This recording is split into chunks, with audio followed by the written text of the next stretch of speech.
Hello and welcome to a brand new episode of the Nerdpocalypse podcast. I'm your host, Jay. I'm here with my co-host, Micah. Hey, yo. Sad. That's such a sad story, man. It's an incredibly sad story. No. I heard that guy was like getting his life together too, like right at that time. That's what makes it sad. He did all the fucking drinking in the world, lived through it, and then died from a botched hip surgery. Well, shout out to Scott Hall, man. That sucks. He was one of the greats. One of the absolute greats. I always liked watching that guy, man. He was just he had massive charisma. Like he did. Yeah, he did. As a villain. Yeah, he did. He was great. He was awesome. All right. We got plenty to talk about this week. So let's jump right into it. Ian checked out. I had plans on watching the Adam Project, but the American judicial system said otherwise. I did watch Turning Red. Carrie and I are trying to do a review of it, so I look forward to that probably early next week. Unfortunately, I can't do it this week, but I really enjoyed it. It's this is Pixar's new movie. It's about a little girl. She is Asian American, Asian Canadian, which is important because not only is she Asian, but like she lives in Canada and like they live in Chinatown, which makes for like it's supposed to be sort of culture that's culturally very significant in this film, which is like this little girl, she's 13, trying to please her parents and like do all of the sort of Asian culture things. But she also like loves boy bands and all this other shit with her, rainbow coalition of friends. And she has this sort of family curse where each of the women at the age of like 13 or so, they turn into a panda, like a red panda when they get too emotional. And the whole, like the panda thing is sort of an allegory for puberty or coming of age kind of thing. It's a really sweet movie. It's adorable. It's also very funny. And the graphics or the art design and everything is awesome. Like it has a very almost like Scott Pilgrim feel to it as far as like in certain moments in how they do things. Like they kind of stop and pause and they're like, almost like video game characters and shit like that. But it's fun. It's a pretty fun movie. I enjoyed it. My daughter really loved it. So she was all about it. I heard it was very good, but Jay, how could you have enjoyed it if you could not relate to the characters? Is that a thing? Because they're not white? Is that what people were saying? No, that is a thing. So a reviewer on Cinema Blend penned a review of this movie, and people were like, "Yo, this is mad sexist and racist, yo." And here's an excerpt from the review, which they've taken down and apologized for. Quote, "I recognize the humor in the film, but connected with none of it. By rooting Turning Red very specifically in the Asian community of Toronto, the film legitimately feels like it was made for the director's friends and immediate family members, which is fine, but also a tad limiting in scope." He goes on, and it calls into question like, well, because you specifically didn't get it, then the movie's, I don't know. What do you think of this? This dude had his review taken down and he apologized for it and things of that nature. I only read an excerpt. I didn't read the entire review. So there may be more, there may be less. Okay. But what do you think of this? Okay. Let me say this. I don't think you should take that review down.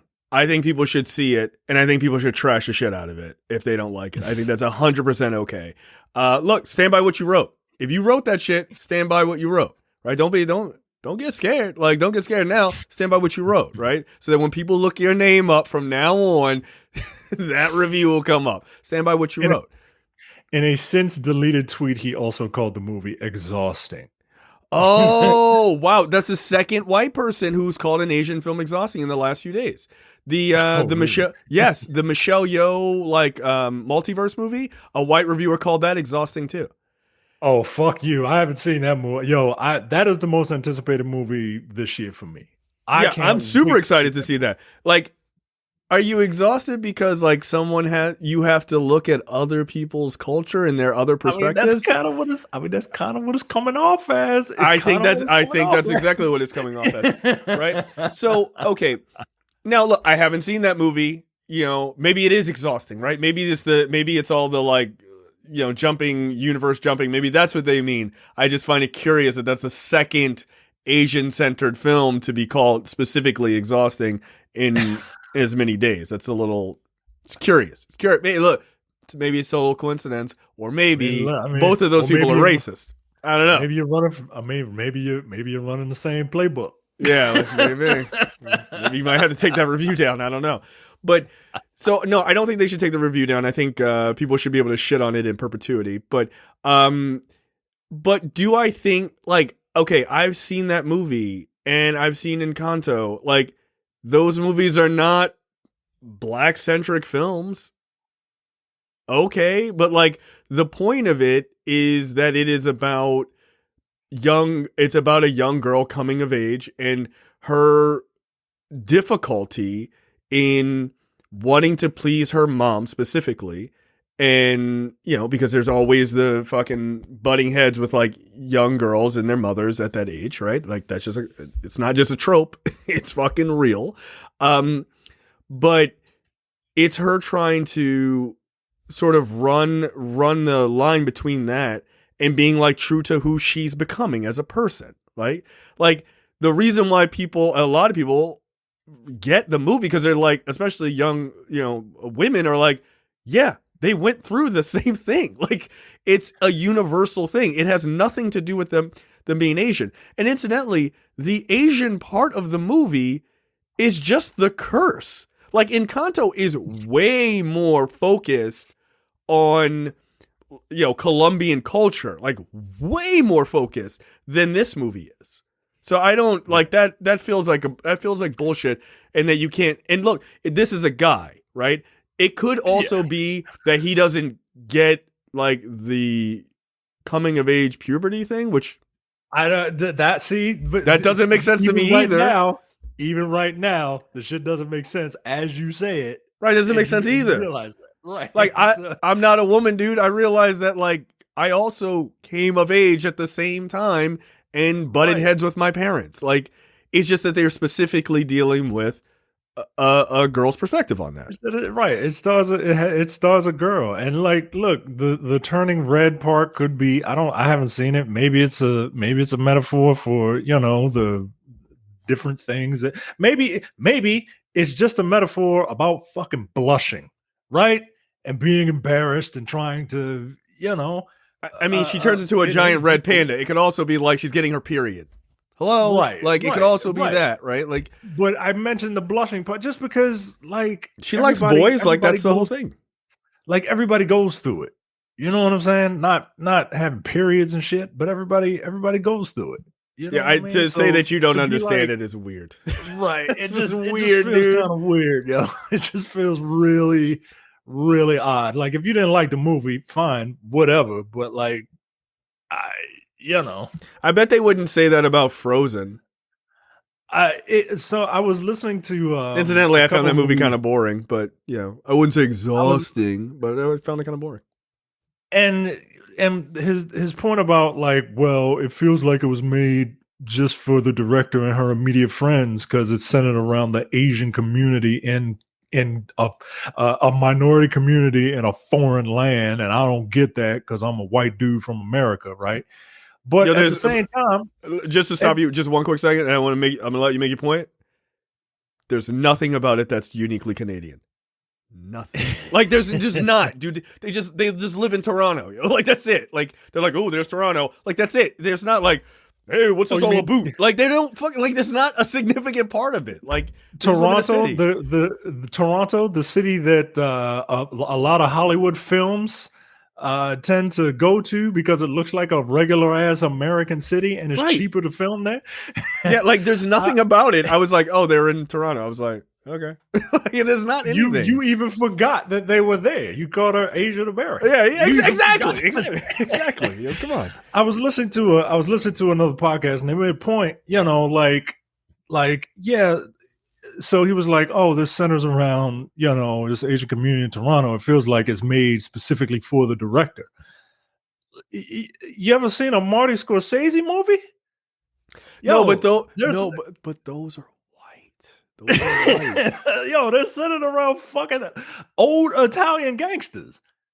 I'm guessing that you, reviewer, are not an old Italian gangster. But yeah, I mean, Martin Scorsese films because they're white, right? Like but that's that. I mean, that's a fundamental problem with Hollywood, right? Which is, and not even that's not even the right statement. It's a fundamental problem with white America, very specifically, is that white is the default. So when it's not the default of the focus of a film or of art or something like that, they're like, "What is this weird thing that's happening?" It's like, yeah, dude. Shocking news. Other people live on the planet. Like they do. And like, I didn't find Frozen to be this like monumental thing when I watched it. And that could be because I heard like so much hype about it. So like, I'll gladly, consider that as being one of the perspectives. But like, it didn't resonate with me in the way like Encanto did or Soul did or Turning Red did. It just didn't.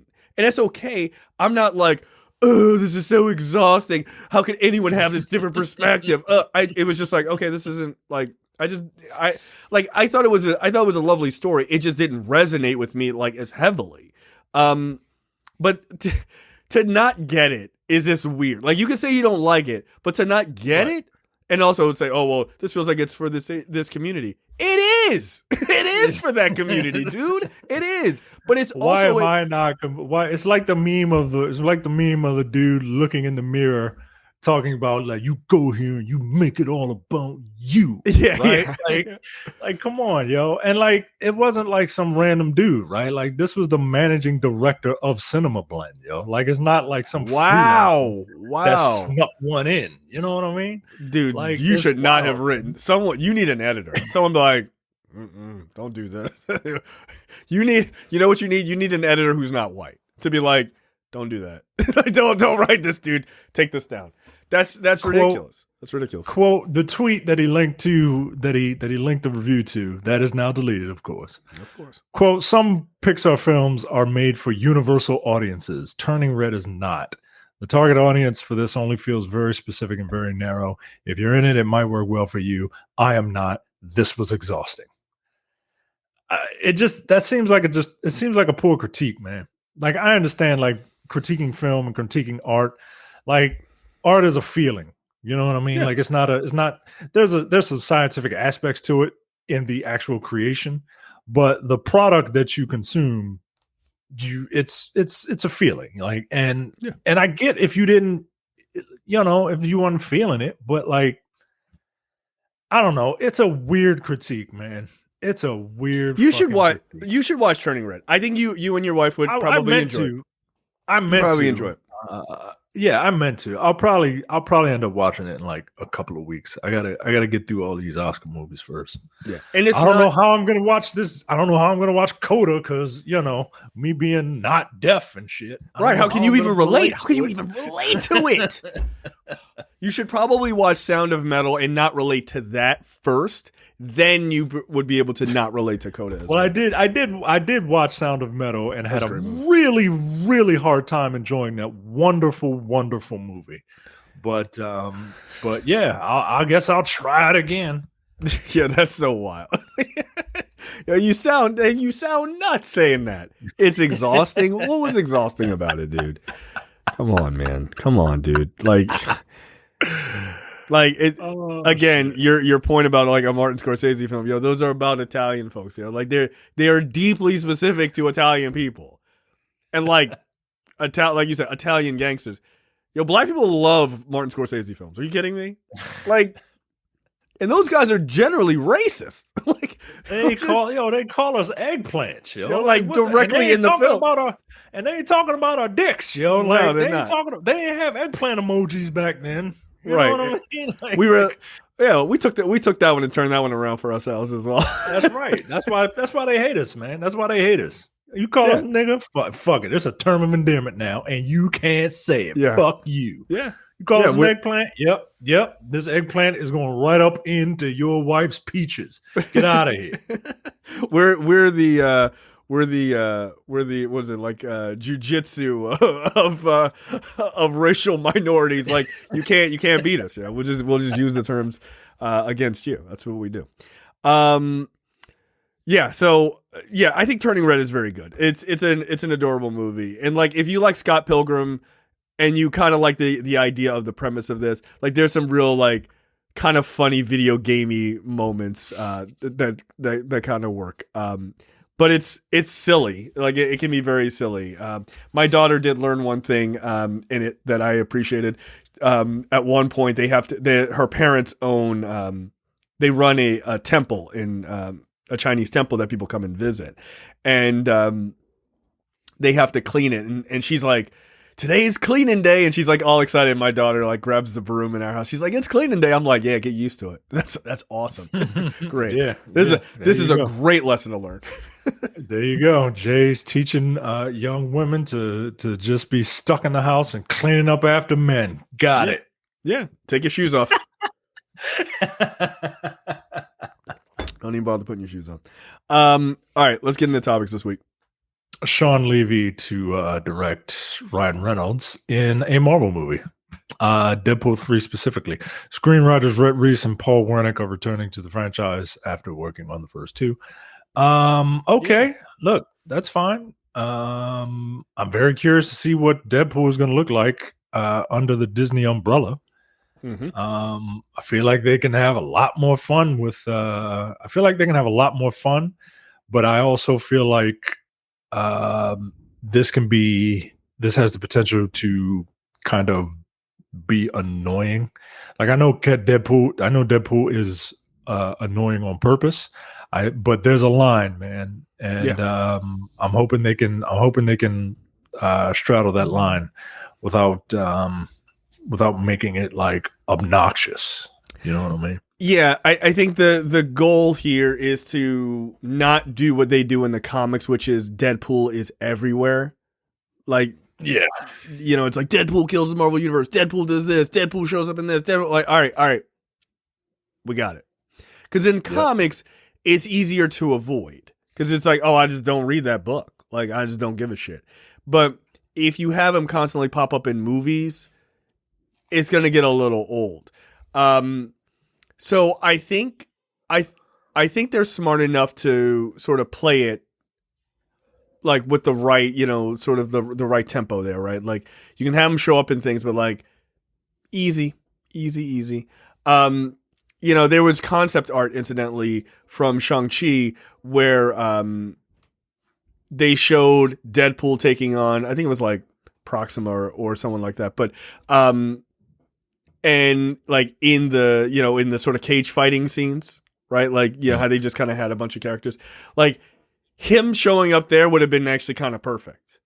Like fighting somebody. Like you didn't like, show him fighting, doing something cool. He gets one line, and then you just keep moving, right? Like that's all you need for like in little things like that, just to kind of make the universe feel a little bit larger.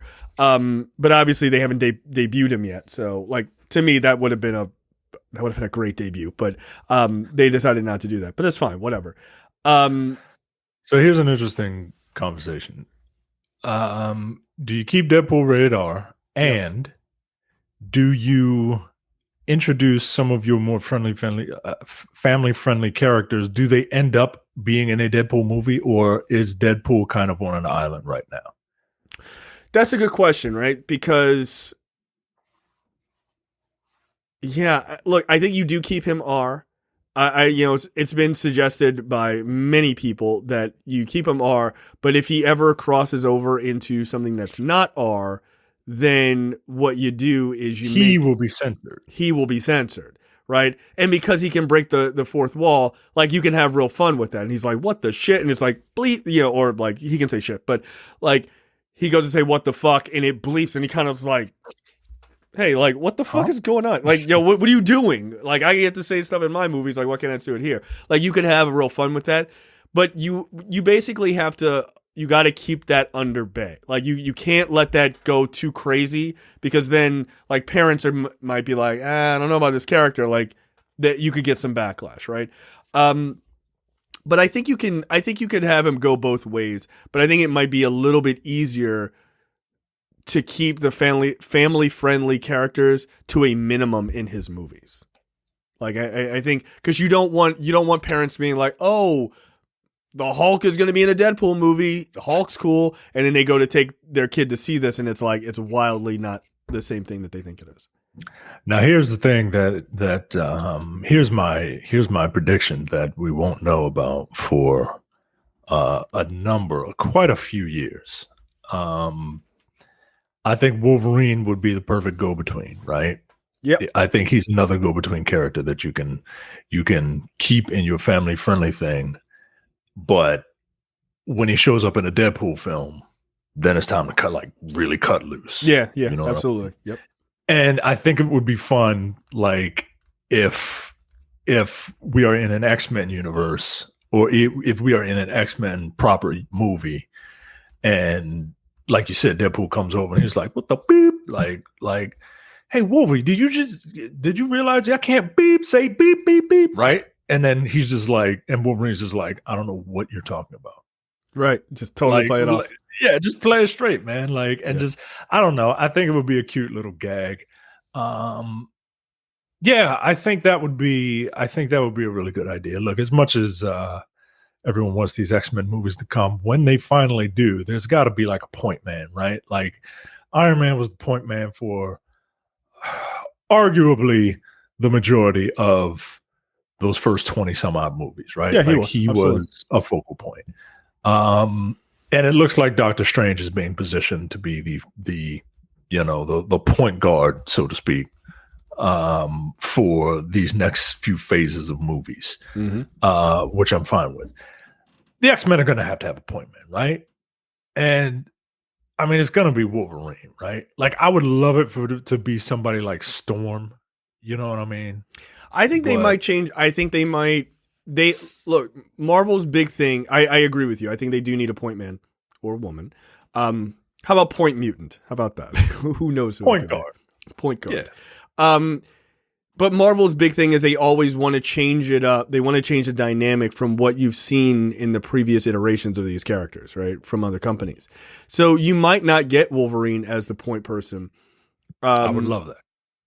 I mean, I think it makes sense not to make him that, though. Like it's obvious that he does make sense, but because he's been the focal point for so long in the Fox movies, I mean, they were practically just Wolverine movies with the occasional character showing up to them. It would be nice to change it. I don't know if Storm is the character. I personally I like Storm as a point person. I'd like to see Cyclops get. I would think that's it. That was my next one. He got a raw fucking deal, man. Yo, a raw deal in those Cyclops haters. All you Cyclops haters need to come back with us 30 years in the future, because like Cyclops is not just the lame dude that everybody from that cartoon show. All right. And even then, I didn't think it was that lame. I don't know. Maybe because I'm lame, I didn't think he was that lame. But, I mean, you are lame, but yes, I also thought I liked him. I liked him on that show. But Cyclops is cool as shit, man. Cyclops is cool as a motherfucker, dude. And he's Cap. He's the Cap of the X-Men. He kind of is. Right. He is, yo. He is. He's Cap of the X-Men, but Tom Brady. And kind of a dick. People don't like Tom Brady unless you're playing for his team. Right.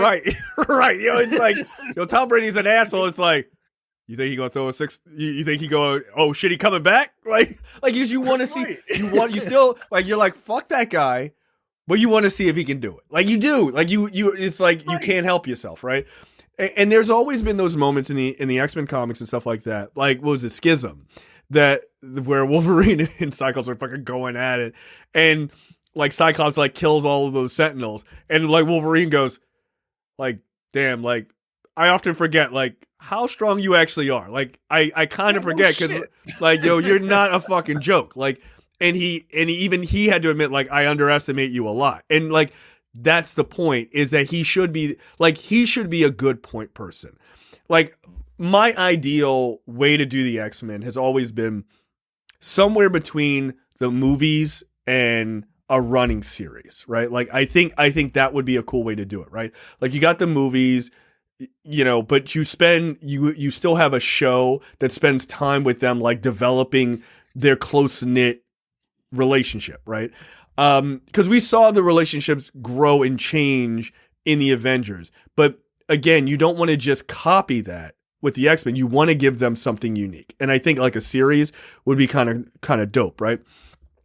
But I think you need to establish like that OG5 team. Like, for the first time, you need to actually do them and stop rushing to Wolverine. Actually do the OG5 so that they are the basis by which the X-Men are created. Like, that's what I want to see first. Then the second movie, if you want to bring in Storm and Wolverine and Colossus and all that, fine by me, man. I got no problem with that. But at some point, what I'd like to see is I want a gold team and I want a blue team. That's what I want. I want Storm to actually be a fucking leader. Like, show her to be the significant character that she is always meant to be, and not a backbencher like Fox did. Like, yeah, yo, Comic Storm is damn near a god, yo. Like, I mean, some people think she is.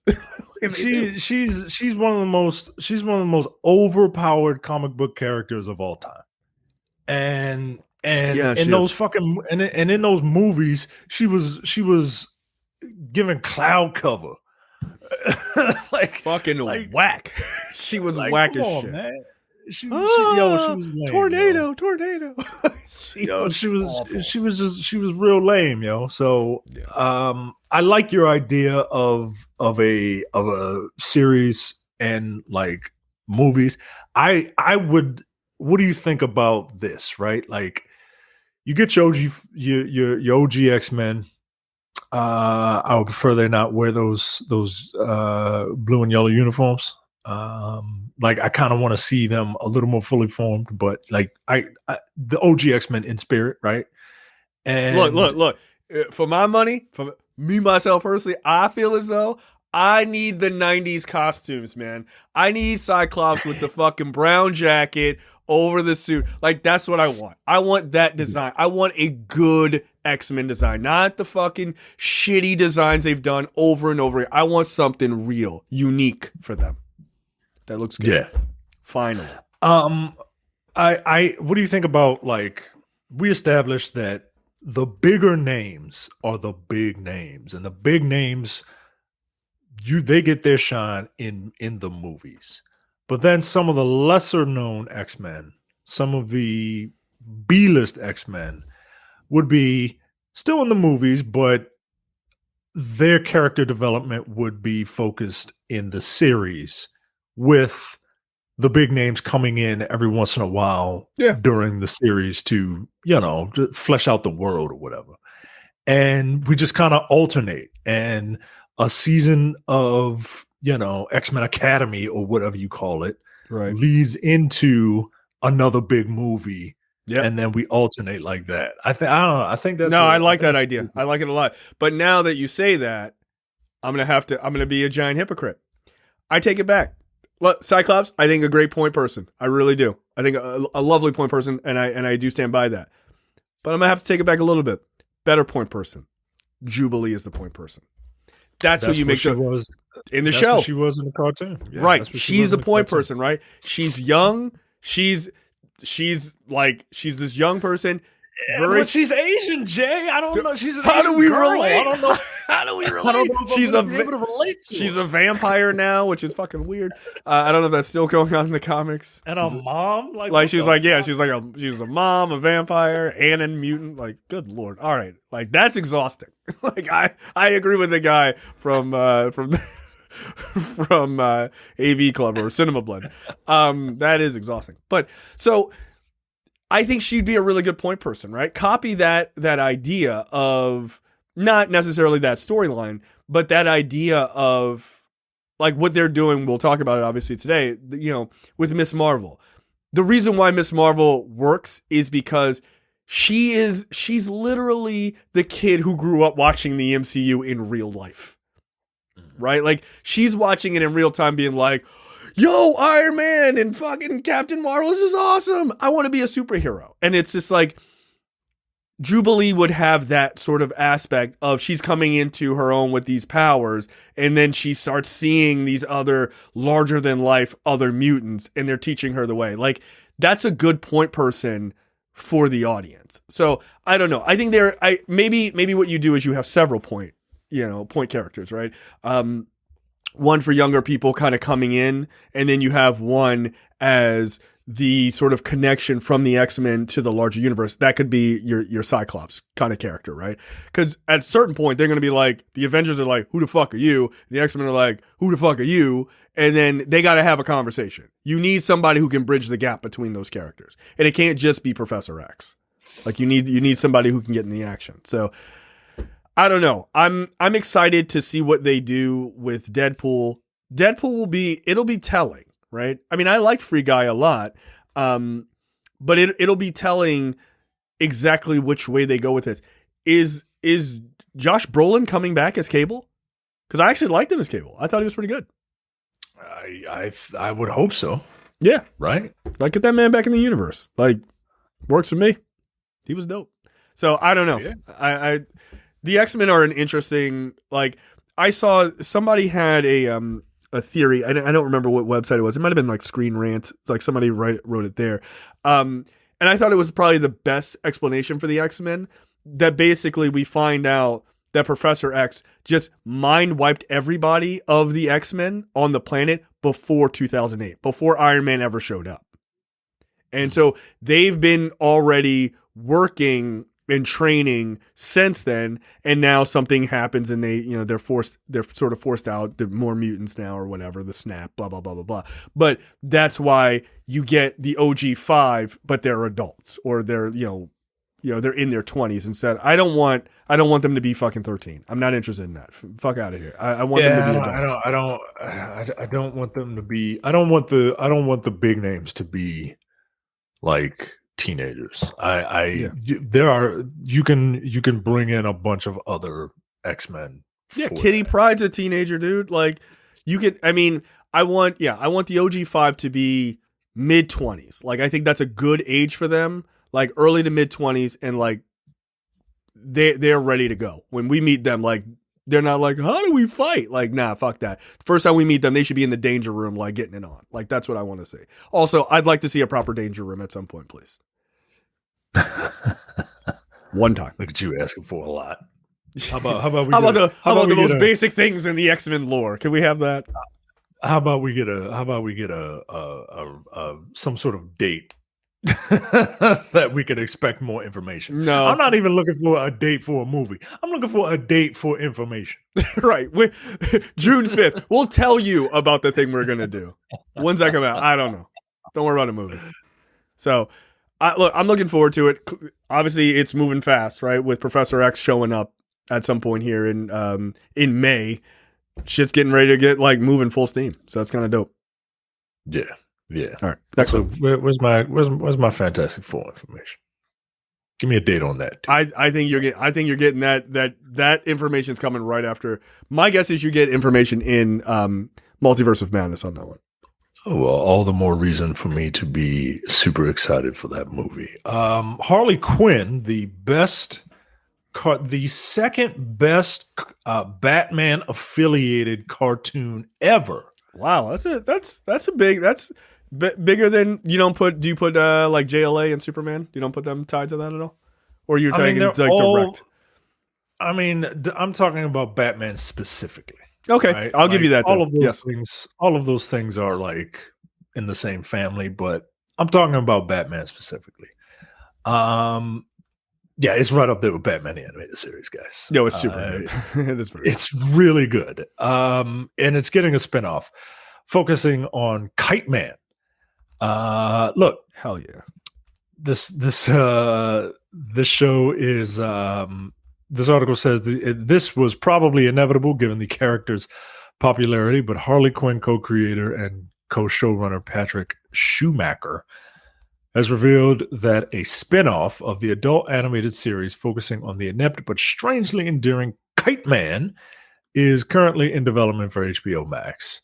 Kite Man, aka Chuck Brown, was introduced in season 1. Chuck Brown. Yeah, that's a wild name for that character. But go ahead. Even though she initially dismissed him as a joke, Poison Ivy eventually fell for the minor league Batman villain and agreed to marry him. In a season, unfortunately, Chuck discovered Ivy and Harley's infidelity, and he was left heartbroken in the finale. Spoiler alert. It sounds like he'll be pulling himself out of the muck. Look, I'm not going to read the whole article, but I'm super excited. Schumacher says he would have said it if this stupid page didn't crash. Do better, comicbookmovie.com. He says we have Harley and Ivy appear in the first episode, but after that we have different goons and different villains appearing in every episode, like Lex Luthor and Bane. It'll be kind of like Cheers for supervillains. I like that. Cheers for supervillains, because he's running a bar. And that's pretty great. That's pretty great. Yo, this show, the Harley Quinn show, is one of the most well-written shows. It is. In that I've seen in a long time. And I'm super excited for this. Yeah, more of it, please. Yeah, look, I mean, in my opinion, they've name dropped Kite Man twice on Peacemaker. I think that this gives you a chance to actually get Kite Man live action in Peacemaker. I think it makes it that much more likely that people are really taking to this character. Yeah, okay. Like, that works for me, dude. He's hilarious. So I would love it. And somebody suggested that, you know, I was saying that I would love for him to show up in Peacemaker season 2. And they, like, him and Peacemaker have to, like, reluctantly team up because they kind of hate each other, like the way he talks about Kite Man. And someone said, well, why not make them, like, sort of jaded ex-lovers? Because, you know, White Dragon did say that that Peacemaker has slept with men. So, like, you could in fact do that and just be like, you know what? You know, they hate each other, but they, like, dated for a bit, like, and then he arrested him. Like, that shit would be funny. Do it. I don't give a shit. Like, Kite Man is a hilarious character, and I look forward to more of these, like, just insane, absolutely insane, like, D-list characters. Like, just bring them on. That's awesome. Speaking of insane characters, Nicolas Cage wants to play Eggman in Matt Reeves' Egghead. Excuse me. Eggman is the Sonic the Hedgehog villain, played by Jim Carrey. Nicolas Cage wants to play Egghead in Matt Reeves' The Batman sequel. No. He's quoted as saying, "I think I can make him absolutely terrifying." You say no. I say blasphemy. Yes. Yes. No. Yes. Hold on. Cage do whatever he wants. Hold on. Let me finish my statement. No to the next Batman movie. Yes to Egghead being in Peacemaker. How about that? That makes a lot more sense. Nah, he wants to play Egghead as a fucking crazy, deranged lunatic, right? Like, he wants to play him serious, because Egghead is a joke character from the 60s Batman TV show. Yeah, they just made him up. Vincent Price was Eggman, Egghead, man. Yeah. Like, yo, he wants to. Nah. I want to see gritty, like, serious Nick Cage as, like, this big-headed fucking mastermind or some shit. You know what I mean? Like, I want to see him do it. I want to see him do it in that Batman universe, that hyper grounded Batman universe. It would be nuts. I can get him. I would like to see Nicolas Cage play any of those fucking weirdos. He could be Egghead. He could be Calendar Man. He could be Victor Zat. Imagine he could. He could definitely be Calendar Man, dude. Did you see that? I sent you that article.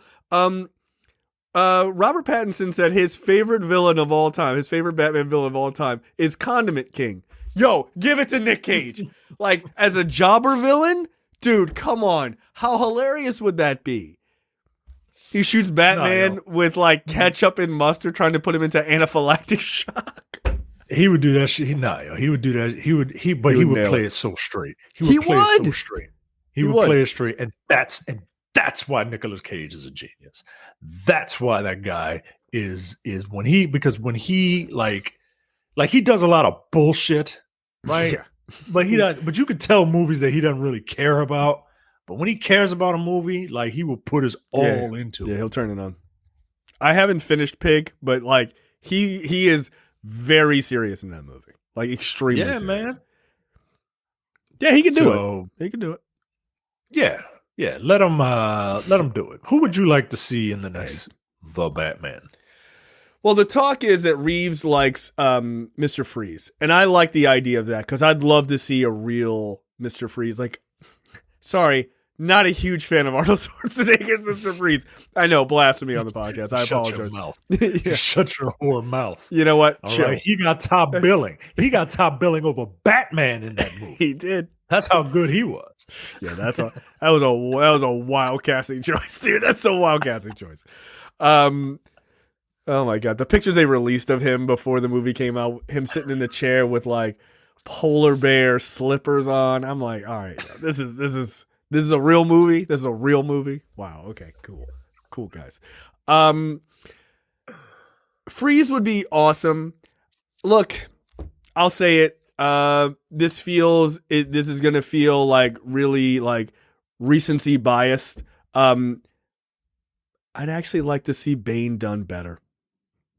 Like I think Tom Hardy's Bane was cool and interesting, but I'd like to see a more comic style. Like I'd like to see that Nightfall story done properly, like truly done properly. Like even if you didn't do the Venom thing, which I think is part of Bane's, like it's a part of who he is. Like so, it not being there kind of, I don't know. He's just like a big dude. Like it's a part of it is just like he's a weak man without this shit, right? Like so he kind of needs it, and that's a part of his like fucking ego.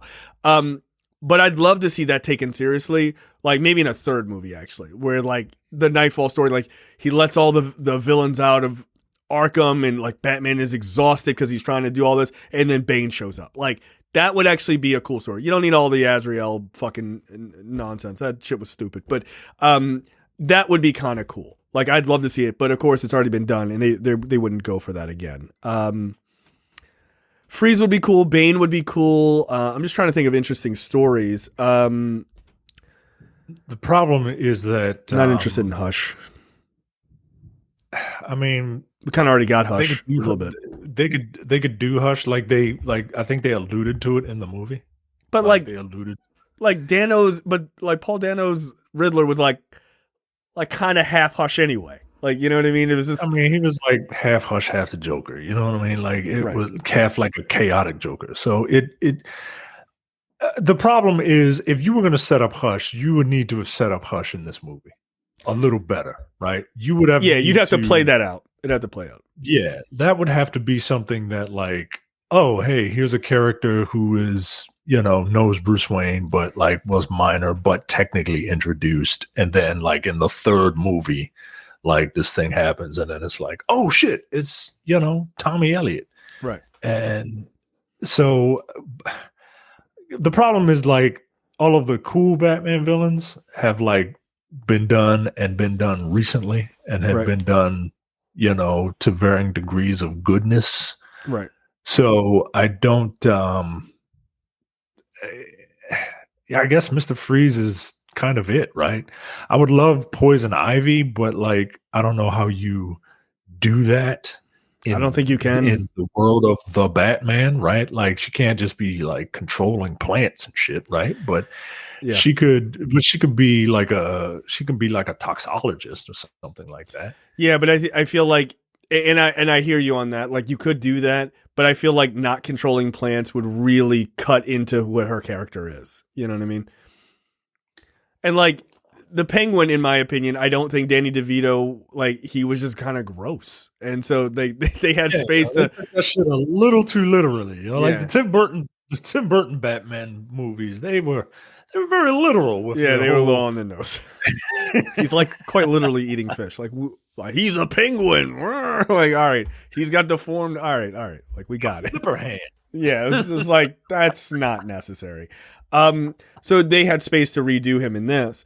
I think to a fantastic degree. So I don't know. Freeze is like the closest to a fantastical villain that you could do, that you could still explain it with science. You know, like, I don't know. Yeah, I don't know. Yeah. I guess I it's don't know. Egghead. I guess it's Egghead. I mean, look, I'm fine with it as long as Nicolas Cage is playing Egghead. Could you That's do it. what was it King Tut? That was a wild character, dude. That guy was not Egyptian at all. I'm looking at these images like, nah, yeah, that dude was like from Dundalk, Maryland. Like, knock it off. Who's the other guy? What's the doctor who finds out Batman's identity and pretends to be him? With the fucking beard. Hugo Strange? Hugo Strange. You could do Hugo Strange. Yeah, I mean, that's not necessarily a name that's going to get like casual people, like No. get casual people's butts in the seats. And like I know, like nerds hate like when casual people like kind of dip their toe into their fandom, but like that's how you keep your fandom alive. You know what I mean? Like, and not have it be two niggas in their 40s talking about this shit on a podcast. You know what I mean? Yeah, we're eventually gonna have to pass this on to other people. Yeah, I mean, Hugo Strange is probably like, he might have to be a part of a sort of secondary villain, you know, in a story. Nah, you want a secondary villain. You want a secondary villain that's like creepy. Do the ventriloquist. Oh, I don't like that guy, dude. He makes me very uncomfortable, yo. That guy's got a real like pedo vibe to it. Like him and the Mad Hatter, dude. Like, I don't know. Man, a 1-2 punch of hide your kids. Nah, yo. Nah, if you look, the ventriloquist or the Mad Hatter could either one of them could be played by R. Kelly. Like, they don't even need a script. Like, he got it. Like, nah, yo, gross. Nah, yo, Professor Pig. You can really do Professor Pig. Yeah, because he's fucked up. Like, he does some fucked up shit. Yeah, that's true. Professor Pig would work. But I gotta tell you, I would love, like, again, not the exact copy of the Nightfall story, but I think a Bane story would be really dope to see done right. Like, I just think it would be dope. But what about something like Court of Owls? Yes, but you need to wait. You can't do it in the second movie. Like, that feels, and he's too young. Like, right? The idea of like the Court of Owls has been around for so long, but I guess it's just been around in Gotham for so long. As the root of the corruption. I guess if you did it in the third movie, like where he's taking on the Talons and shit like that, that could be kind of dope. Yeah, I don't mind that. That's not bad. I'm just kind of looking up. Victor Zsasz would be kind of cool, but again, he has to be. He's more of a secondary kind of villain. Plus, that's, it's kind of been like he's a serial killer whose gimmick is scarring himself for every kill. You know what I mean? Like, that's not something that you can kind of. I mean, you just had a movie with the Zodiac Killer, right? Like, right. It feels too much of a copy. You think they like? You could do Two-Face again, but again, that's been done to I would argue a decent degree. I never thought Two-Face never felt that fleshed out in the Nolan movies. He always kind of felt like a tack on. So like you could do him and then like really like let him rip, right? Like I like the idea of like introducing Two-Face, but having having a sort of a war between like two gangsters. Here you got the Penguin taking over and then introduce Two-Face in his story. And he's a gangster too. Like, and those two assholes like trying to take over the city and basically destroying it as they're trying to take it over. And he's got to take them both down. Like, that'd be kind of cool. That'd be kind of a cool story. Yeah. So, yeah. I know. Keep it to the gangsters with the Batman. But hey, look, I like Mr. Freeze as much as the next person, so Look, that's ripe for like, dude, you don't believe we can do this? We can do it. Right? Like, it'd be cool. You can make a coal gun. Why not? So James Samuel is the director of The Harder They Fall.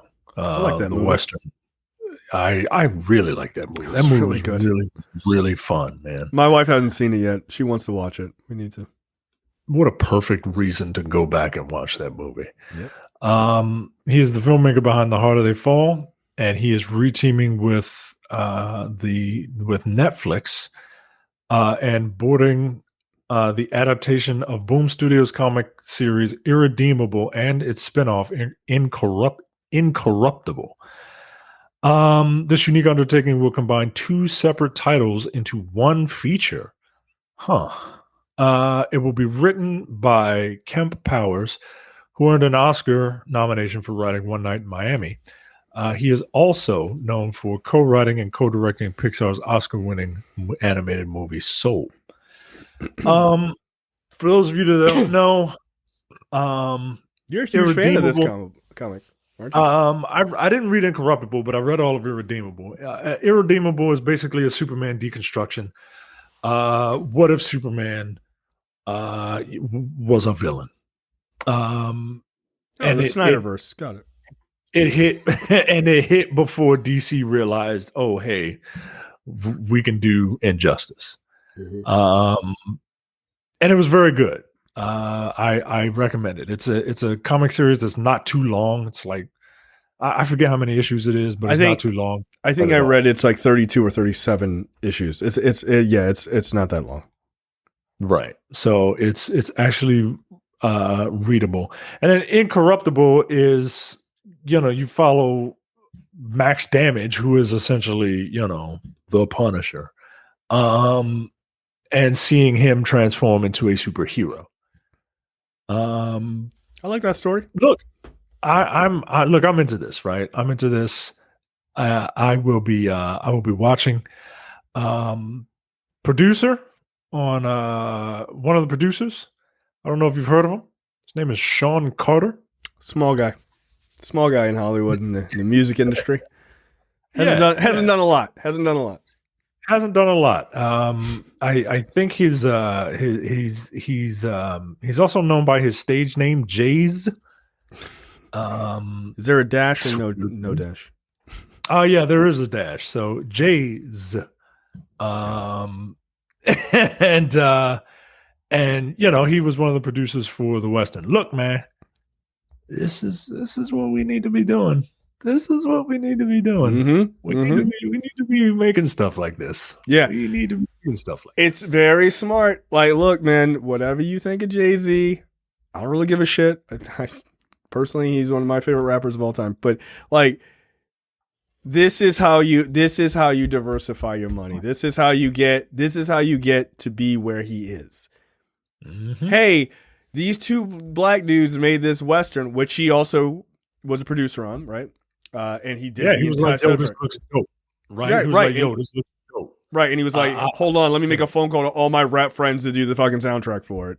And then, of course, Seal's brother was one of the directors, is the director, and was like, "I'm going to call my brother to do a great Seal song on this album." If you haven't heard that song, Seal is still fucking dope as shit. Get the fuck out of here. "Kiss from a Rose" is a great song. So, eat shit. Like, he's still amazing.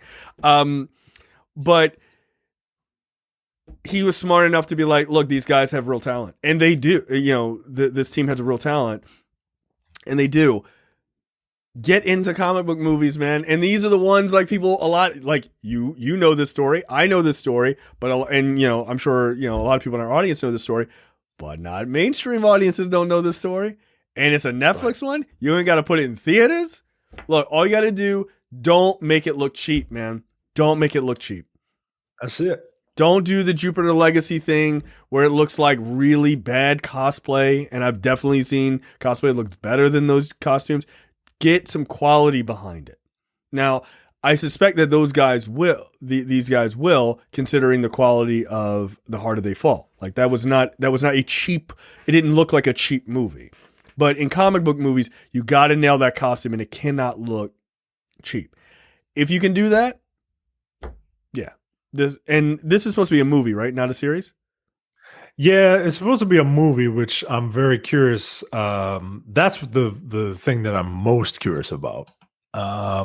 Just because I've read the series, and I think a series is better for fleshing out characters, right? Like Right. we are living in the golden age of television, where television is the ultimate like storytelling medium, right? Right. Because Absolutely. you can flesh out characters. You have time to do shit.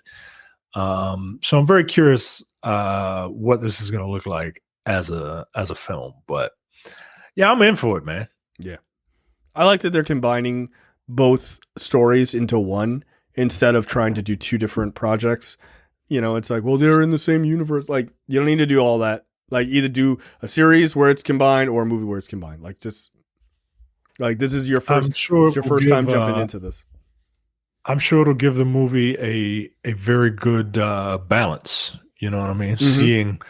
Seeing Superman like fall and seeing this villain redeemed. You know what I mean? Like it'll give it a good balance. I'm digging it. All right, there you go. Next up, MGM is now owned by Amazon. Is Jeff Bezos going to be the next Bond villain? These are questions that I have. I mean, hold on now. Don't just gloss over that shit, right? Like he's a rich bald guy. He's probably got a few cats. He strikes me as a Blofeld kind of guy. I could see it. He's even got a last name that starts with B that sounds stupid. Yeah, that's about right. Jeff Blofeld. Blozos. James Bond is now an Amazon employee. Very clever, CNN.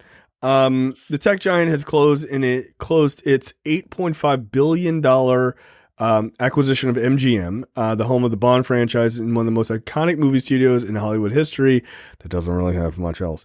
$8.5 billion, by the way, not a lot of money. Like, in the grand scheme of like studios getting bought, 8.5 billion is not a lot of money, dude. Like, it's not a lot of money, which is wild. Well, so didn't Disney buy Fox for like 60 billion or 48 billion or some shit like that? I mean, they bought, you bought a movie studio, dude. Like, you didn't just buy like one company's property. Right? Yo, they bought a lot of shit for $8 billion. And also, like, yo, that's Jeff Bezos' pocket change, yo. Like, he could have bought that, like, himself. Like, he's not the CEO anymore. But he could have just bought that himself. Just be like, nah, here's a check for $8.5 billion. Just give me MGM.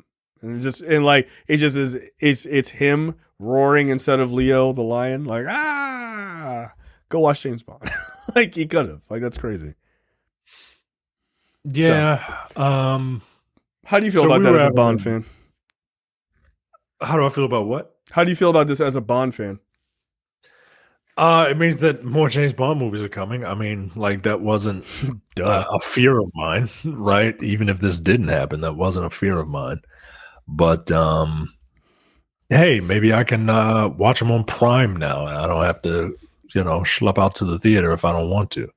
If it's an off year for a Bond film. Yeah, I'm fine with it. I'm fine with it. I don't think anything's going to change, right? Like, no, probably not. It's just going to be more reliable. It's just going to be available on Prime soon. Which I'm fine with. All the other properties that this thing entails, I'm glad that like they aren't necessarily going to die unless, Amazon doesn't want them. But yeah, I'm fine. I don't like big corporate consolidation, but if it means that like a studio will stay alive, that's the then thing. fine.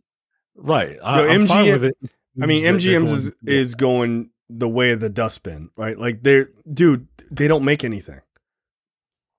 Don't really make anything. How dare you? How dare you? We were talking about this before the show started, and the film series that they have currently, James Bond. Yes. Technically they still have the Pink Panther. Technically, Rocky is still going on. Technically, they got a Creed movie is coming out this year. Yeah, that's right. That's right. Technically, RoboCop is still around. Okay. Technically, the Addams Family is still around. They just had an animated movie come out. They have a new movie coming out soon, actually. No, I'm sorry. That's the Munsters. I apologize. No, it's not. Oh. That's Rob Zombie is doing the Munsters. Technically, the Legally Blonde franchise is not dead. Okay. I like that first movie. It was cute. Technically, the G.I. Joe franchise is not dead. And stop. All right. Stop. Hold on a second. We'll get back to this list in a second. Listen, Jeff. Can I call you Jeff? Somebody at Amazon who doesn't have their head squarely up their ass. Can you please get the goddamn G.I. Joe series done correctly? Just give it to Michael Bay. Of all of the directors, and I think Michael Bay is ridiculous, but of all the directors, I think he might be able to handle the G.I. Joe movie, dude. Like, come on, dude. It's a movie about the military with the occasional sprinkled in, ninja here and there. I think he got it, I think he got it. How did of all the Hasbro properties, how did Michael Bay get the one with the aliens transforming into trucks? Right, instead of G.I. Joe. Instead of G.I. Joe. Like, how does that make any sense?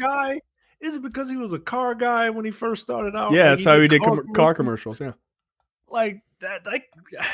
That's 100% it. By the way, they saw his car commercials and they were like, "Hey, can you imagine if like that Corvette was also a fighting robot?" And he was like, "I'm in."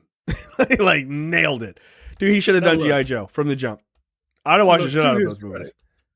To his credit, when they are just like showing the Autobots as their car, format, and look great. And just like it looks wonderful, right? Like these sweeping vistas that are tinted orange, and just like you want to fuck those cars, man, right? But then like everything else happens.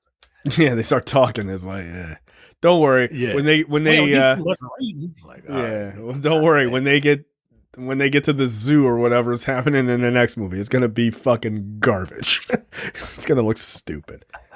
I saw a prototype for a toy for Optimus Primal. I saw that. I saw it too. No, yo. It's not gonna make sense, yo. It's not gonna make sense. I'm going to be proven right, yo. Like, this shit is going to look ridiculous. It's going to look ridiculous. And everybody's going to try to pretend just because they liked that cartoon that it all is going to work out. It's not going to work out, yo. It's going to look dumb. You should have just let the guy who did Bumblebee just continue on from that timeline. You should have just made those movies. Like, but you fucked it. You fucked it.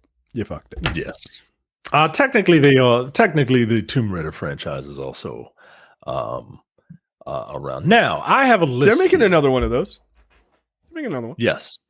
I have a list here of the highest grossing films in North America, highest grossing MGM films in North America, and the highest grossing MGM films worldwide. I don't know what this list is. I'm laughing with you. Go ahead. How would you like to do this? Would you like to guess which property has the number one spot? Would you like to guess which property has you don't even have to do like movie specifically. I'll let you go in easy. I'm going to go with James Bond as the top. Of course. Right. Would you like to know how many slots it has up at the top? Of the top 25? of the top 20 for domestic. Top 20 domestic. It's 18. It's 18 or 20 of them. So it's got the first 6. Okay. Like the first 6 are all James Bond movies. Mm-hmm. That makes sense. Skyfall, Spectre, Quantum of Solace, Casino Royale, Die Another Day. Ugh. No Time to Die.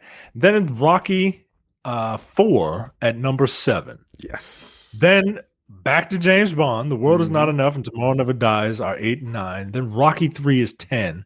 G.I. Joe Retaliation is 12. Rocky, the original, is tied for 12. The Addams Family, Creed 2, GoldenEye, Legally Blonde 2, Rocky 2, and the Pink Panthers. James Bond has 8, 9. Yeah, James Bond has 9 of the top 20. Almost half. I believe God damn. I believe it. You know what that reminds me of? That reminds me of Sony. Sony is like 4 franchises. And Sony, yes, and Sony were like co-distributors on those James Bond movies. Yeah, you want to hear the top? We'll just do the top 15 movies for Sony all time, just for Sony all time, and we're going by we'll go by you can go by worldwide or domestic, doesn't matter, right? It still lines up. Seemingly. Number 1, Spider-Man No Way Home. Number 2, Spider-Man Far From Home. Incidentally, shocking news, the top 2 movies are both Marvel movies. I got into an argument with someone on Reddit and they're like, no, those movies are Sony movies. I'm like, you mean how they don't pick the actors, they don't write it, they don't handle any of the creative art side of it. But yeah, sure, they're financed by Sony. Okay. Right. Shut up, dude. Shut up. If a movie is made entirely in one studio, but then the other guy goes, here's the money, it's not really their movie. It's not. Yeah, it's not. But it's technically Sony's movie. Right. They paid for it because that's the same argument that could be laid out for all these artists who are not getting paid for the work that they create that Marvel uses to inspire their television shows, right? Like, I guess, but it's the Marvel, same. But Marvel's like actually making these movies. Like, Sony's not even doing anything. Like, they're not doing. Here's $1. Here it is. Like, what the fuck? So, Spider-Man, Skyfall, Jumanji, Spider-Man 3, Spectre, Spider-Man Homecoming, Venom, Spider-Man, Jumanji: The Next Level, Spider-Man 2, The Da Vinci Code, The Amazing Spider-Man, 2012, The Amazing Spider-Man 2. That's the top 15. So all of the Spider-Man movies, Jumanji, James Bond, and one disaster movie. 4 franchises. That's it. That's all they have in their top 15 movies of all time. But when I said that Sony is not a very good studio, someone said, no, that's bullshit. You sure? You sure? You sure? They got 4 franchises? What the fuck? And it's not, 2012 isn't really even one. By the way, just outside of that, it's Men in Black, Hancock, Casino Royale, Quantum of Solace, Men in Black, The Smurfs, and then it starts to get into other shit. You don't really get out of those franchises that I just named until really like 34. You have to go to their 34th top movie before you start to break out of those consistent franchises, because those are the only things that sell. So yeah, MGM is in the same group. They're insane. They got the same problem Sony has, which is they don't really make a lot of things. They just don't. So all right? So now Amazon owns MGM. What does Amazon do? Right? Because James Bond will largely stay untouched. Right? Maybe we'll get a James Bond Jr. series. His nephew. Starring Tom Holland as James Bond Jr. Jesus Christ. Please. You're saying all the wrong things, man. You were really saying all the wrong things. I don't know, man. That was a solid cartoon. Why Why is he a junior? It doesn't make any sense. So what do you get? You get another RoboCop movie? You think? RoboCop series? I don't know if you get another. I don't know if you get another RoboCop movie. I think you get a RoboCop series. I think. I'd be down for that. Would be way better than a RoboCop movie at this point. I'm okay with that. Like a police procedural with a cyborg. I think is fun. You keep that Rocky franchise going as long as you can. Absolutely. Creed is included in the Rocky franchise. Of course. Barbershop, the TV series, because black people spend money on Amazon too. I'd watch that. Barbershop TV series? Absolutely. Hell yeah, I'd watch it. And you right the ship with this G.I. Joe thing. Like you have to, dude. Tomb Raider is a given, right? Yep. Tomb Raider is a given. You right the ship with G.I. Joe, and then you do a Legally Blonde television series. Yep, a Legally Blonde an episode series. Mm-hmm. That's how you play it. Look, a lot of these could be series. A lot of these could be series. And look, Legally Blonde, it doesn't don't make it a limited series. That's a recurring. That's a money maker. Look, you're getting ready to lose Marvelous Miss Maisel. That's a perfect time to replace it with Legally Blonde. It's a perfect time. Yeah. It's a perfect time because you get the women empowerment argument, angle. Excuse me, not argument, but women empowerment angle, because that's actually what that series is about, right? It's like, don't judge a book by its cover, right? Like it's actually I've actually seen the first two. I've seen the first. Yeah, there might be 3 of them. I don't know, but I've seen the first 2. They're sweet movies. Like they're cute and they're silly, but they're sweet movies. But yeah, you reboot that as a series, as an ongoing series, and you'd super nail it. Like people would be in, like a lot of young women would be into that, and especially the fans of the original. I think like as a moneymaker, dude. Does MGM own all of the Hasbro stuff? No. Just G.I. Joe. Just G.I. Joe. I think Paramount has Transformers, and I don't know who has Power Rangers, because I didn't see that movie. Yeah. It wasn't the best. But it's G.I. Joe, yo. Like it's not a hard one to do, man. It's not. Yeah, man, it really isn't. And by the way, Amazon, make it a series. Make it a series. Yeah. Make it a series. Make it a series. Like, and take it seriously. Like, don't let it be goofy. Don't let it be goofy. Like, it's got a weird name, but like, don't let it be goofy. Make Cobra a fucking. Make it like. Make it look. Make it like 24. Like, make it like that level of seriousness. Man, you know what I mean? Serious enough, right? But like, let's not go crazy like they did in 24, where like, no, we don't need like Jack died and came back to life. He was fucking conservative Jesus and shit. Yeah, like I don't need that. I don't need that. I don't need Homeland. Like, Jesus Christ, gotta torture this guy for the information. But I think you could take it seriously. Like, make Cobra a real terrorist organization. Right? Like, you get serious. Like, I hear this Halo show is incredibly serious. Like, I'm excited for it, man. Oh, like, speaking of that, I do have to admit something, Micah. A number of weeks ago, I gave you a hard time about you giving me your login to Peacock, and it not being without commercials. Right? I don't know if you remember that episode. Yes, I do. Yeah, I believe I named it. Well, that's that's really unfortunate for me, right? Per that conversation.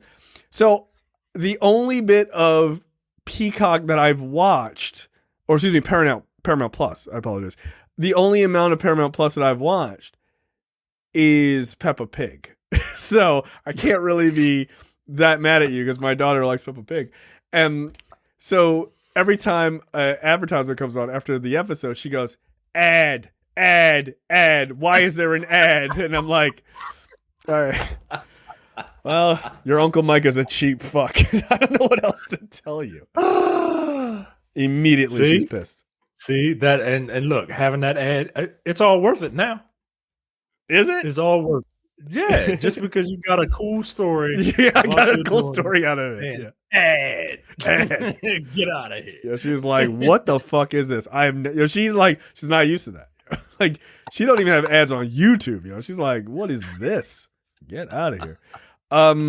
So Lionsgate made Power Rangers, by the way, but I'm not exactly sure who, and they distributed it, but I'm not exactly sure who, like, at the end of the day, who owns it. I guess it's Saban, but they kind of work with everybody. So yeah, I don't know. I think a Power Rangers, or excuse me, a G.I. Joe series is a good way to differentiate it from these terrible movies they've had. Like, dude, you could do it.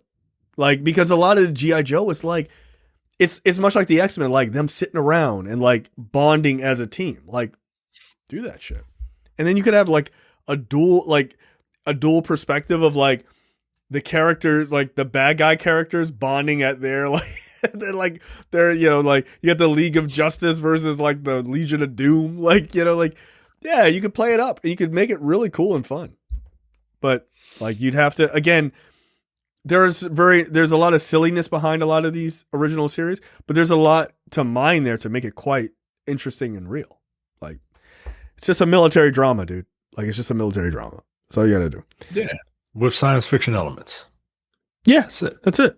Like, it's not hard. It's not hard. And copy the suit from that last G.I. Joe movie for Cobra Commander, because that was the best thing in that movie. It looked perfect. Yeah, it really did look good, man. Yeah, it's perfect. I just take that shit whole cloth and do that. But the rest of it, nah, toss it. You don't need any of the principal actors back. The Rock doesn't need to be in it. Get rid of all of that shit. Bruce Willis, get rid of it. He's going to be in Call of Duty. Rock's going to be in Call of Duty. Is that what you think? Calling it. You calling it? Yeah. Well, now we know God of War is not going to be the thing, so it probably is Call of Duty. I think you're probably right. Yeah. It's the most badass game that ever badassed an ass. That was bad. This class, it's surviving. Next up, so you got to be listening to the show for a long time to know that reference. Disney Plus implements parental controls ahead of them adding all the Netflix stuff and probably future things to Disney Plus, so that your kids can't see a boob. I mean, look, I can admit when I'm wrong. I swore up and down they wouldn't put any R-rated content on Disney Plus because that's what they said. But you fool. I guess that's on me for taking them at their word, I guess. Yeah. Yeah, all right, fine. No one's going to do it. That's not their problem. That's not their problem. Right. Working in video game retail for as long as I have, people don't know how to do that shit.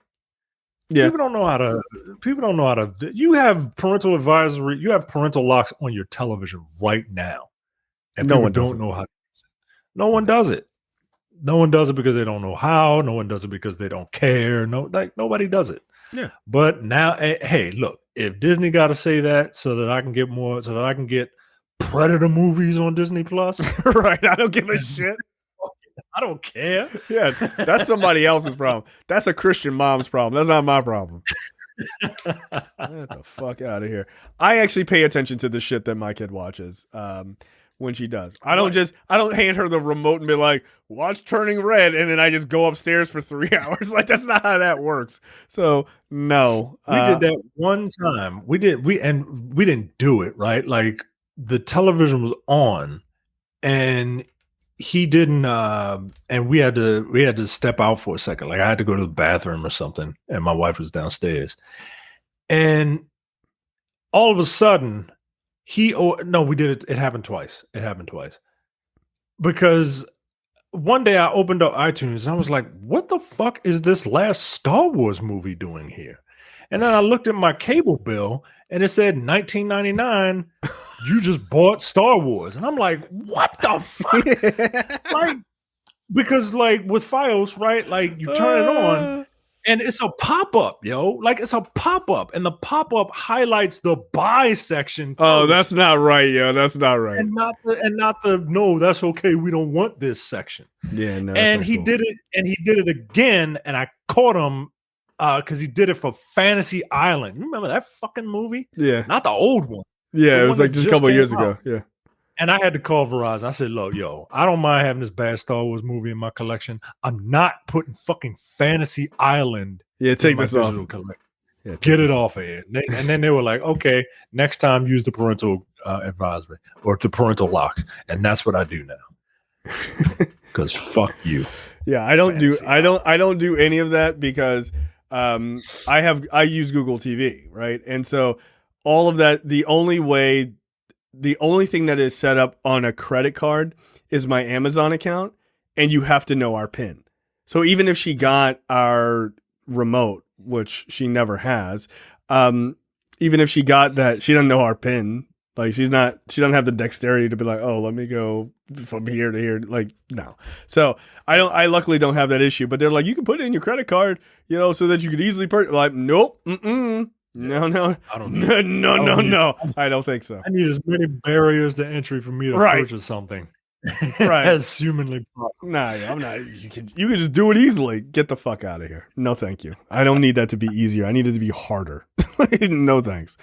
So no, I definitely have not had that. But look, yeah, the parental advisory thing on Disney Plus, I just opened it on my phone earlier today. It's super easy. You just put in your password, like you go to edit profile, and then you can just change what you want to set a profile to. Of course, mine is set to TVMA. Motherfucker, I'm an adult.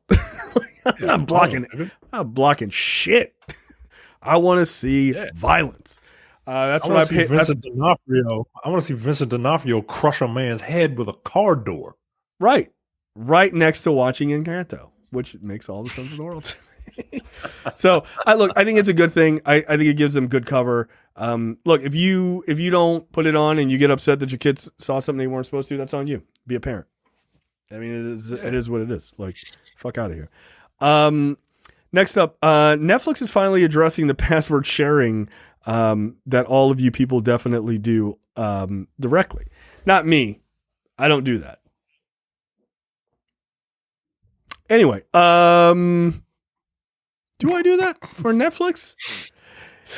I might be in this group. I have done it for. I let my nephew use mine. He's in college. Yeah, I let my sister use it. Yeah. Then I wanted to download something. I was like, "What? You have reached your download limit." Then I called my sister. I was like, "Do you have anything downloaded?" She had a whole fucking anime series downloaded. I'm like, "What the fuck, yo? Get this shit off your phone." God damn. I got shit to watch. That's hilarious. It's so funny. I've never downloaded a single thing onto my phone from Netflix. Never. I've just never used that feature. Oh well, you don't go nowhere. You don't have train rides to take. No, I don't. I commute. Even if I drove to work, I'm driving. Like I can't just be sitting there watching TV. I technically could be, but I don't. No, I just go to work and do it. Like an adult. So yeah, Netflix is they're rolling out a test in several countries, Chile, Costa Rica, and Peru, that will allow quote easily and securely while you're paying to share your account easily and securely while you're paying a bit more. So the idea here is that for at least in Costa Rica, which is probably the closest to what they would charge here if they decide to do this, for $2.99 you can share out your account to someone outside of your household, and that gives them their own login. It gives them their own profile, everything. But you only have to pay an additional $2.99. No. He's just not going to share it. You're just not going to share it to your sister after that. I'm just not going to share it. She's just not going to be able to watch Netflix anymore. Sorry. What if she pays you $3 a month? She won't. All right. Well, then that's she won't. That's like I can't even do that hypothetical because I know she won't. It's $8.99. It's $8.99 for one TV. Right. It's $8.99. Right. I just get it. Just get it. Yeah, at this point, man, like if you're refusing to pay for Netflix, that's not my problem, man. Like, come on, dude, this is pretty inexpensive entertainment as it goes. Like, it's pretty inexpensive. So, but I get it. If you can't afford it, you can't afford it. But $2.99 if you're in Costa Rica, which seems to be roughly the price that they're going to try to charge people. If there's no guarantee that they're going to move forward with this internationally. Oh, yeah, but they're definitely going to do that. Yeah, they're going to throw away $3 on all you motherfuckers who are stealing their shit. By the way, right. If you are borrowing somebody's Netflix, $3 a month is not bad. Like, hook your friends up with $3 and just like, all right, cool. Like, you got it. Like, $3 is not bad, dude. The amount of shit you can watch in a month on Netflix for $3, I mean, come on, that's nuts. So yeah, just got people out here subletting their goddamn accounts and shit. They do, man. Like, there's a lot of money they're leaving on the floor. Yeah. Well, hey. Well, that's somebody else's problem. I pay for Netflix. Yeah. And Paramount Plus, I guess. Can't wait to watch fucking Halo, man. I'm excited. Next week. I can't wait to watch those Tide Pod commercials that's going to come between each commercial bit for Halo. Gross. That's the worst part for me. That's the worst part. All right, let's get into trailers this week. First trailer up is Sonic 2. This is I think the final trailer. And we really get a sense of things. How excited? Did you watch the first one yet? Never watched it. I don't know if I'm going to watch this one because I'll have no idea what's going on.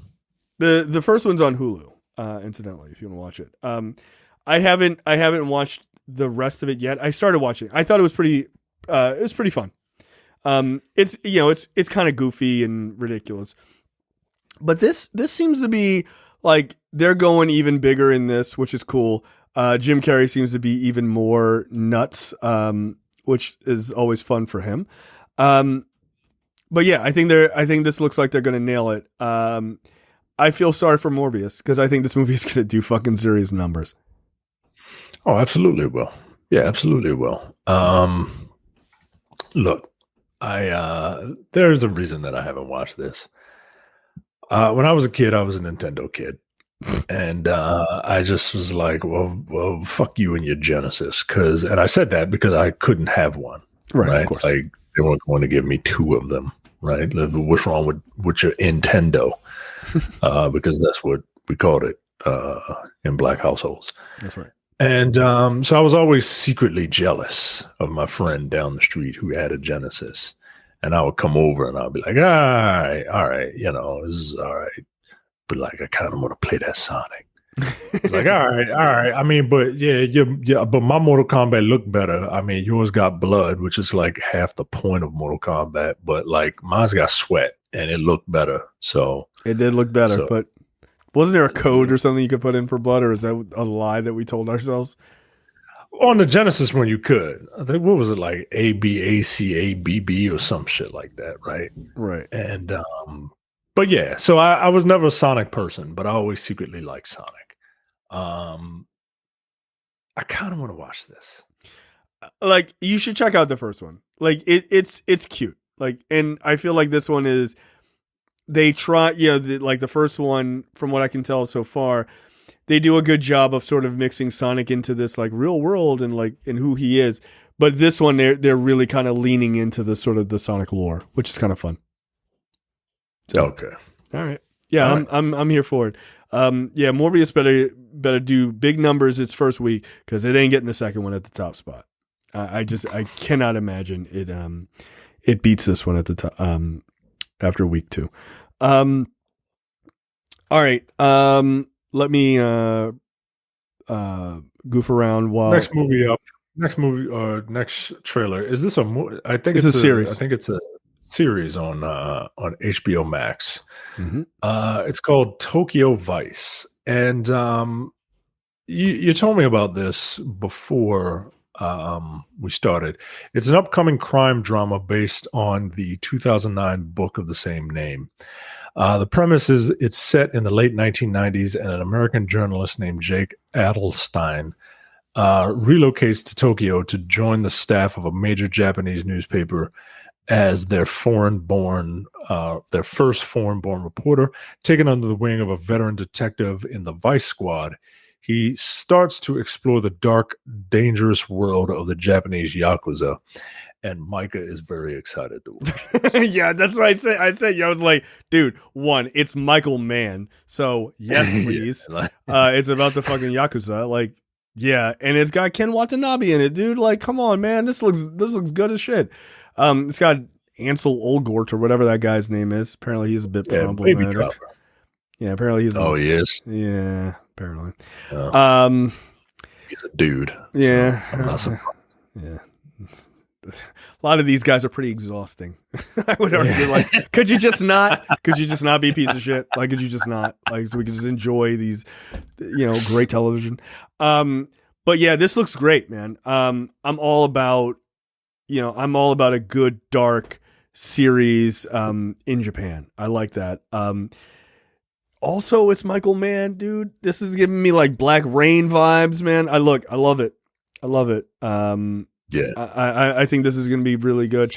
If you've never seen Black Rain, you should. It's a great movie. But you'll get a sort of a similar feel. But this looks fun, man. This looks fun. There's clearly like assassins and shit. And I'm sure it's filmed in Japan. Because there is no city, there's no city on the planet that looks like Tokyo, unless it's another city in Japan. So, right. This looks cool and fucking interesting. Yeah, more of this, please. I love me a good adult series, man. So I'm hyped for this. I think it looks fun. Not fun, yeah, man. More grown up TV. Grown up TV is nice. Yeah, it really is. All right. Next up, if you could tee it up for me. Next up is The Boys season 3. I mean, what is there else to say about The Boys if you're listening to this show that you don't already know? The Boys is the Amazon TV series, which just got renewed for the 3rd season. It's set in a universe where a bunch of superpowered people are recognized as heroes by the general public, but work for a powerful corporation. And a bunch of vigilantes who are out to basically stop them. Yes. This looks fun. Yeah, look, it's good. It's good to see the boys back. I heard that I don't know if it was the woman who plays the female of the species. I heard she got like attacked. Like she did. Hate crimes. Yeah, she did. Yeah, I just saw that today. Yes. Christ, man. Like, dude, can y'all just leave people alone? Can y'all just leave people alone? What the? You're right, yo. Like exhausting is the word for them. Yeah. These fucking dudes. Look, it comes out June 3rd. All in. Super excited. I mean, I don't really know what else to say. Yeah, but I need the guy who's playing Homelander. I need him to relax and not get into any more get arrested again. Like, don't fuck up your career, dude. Please don't fuck up your career, because you're really good at that role, and I don't want to see that role recast. Like, just don't fuck up your career, please. I get it. You like beer and you're Australian, so you like to fight. I get it.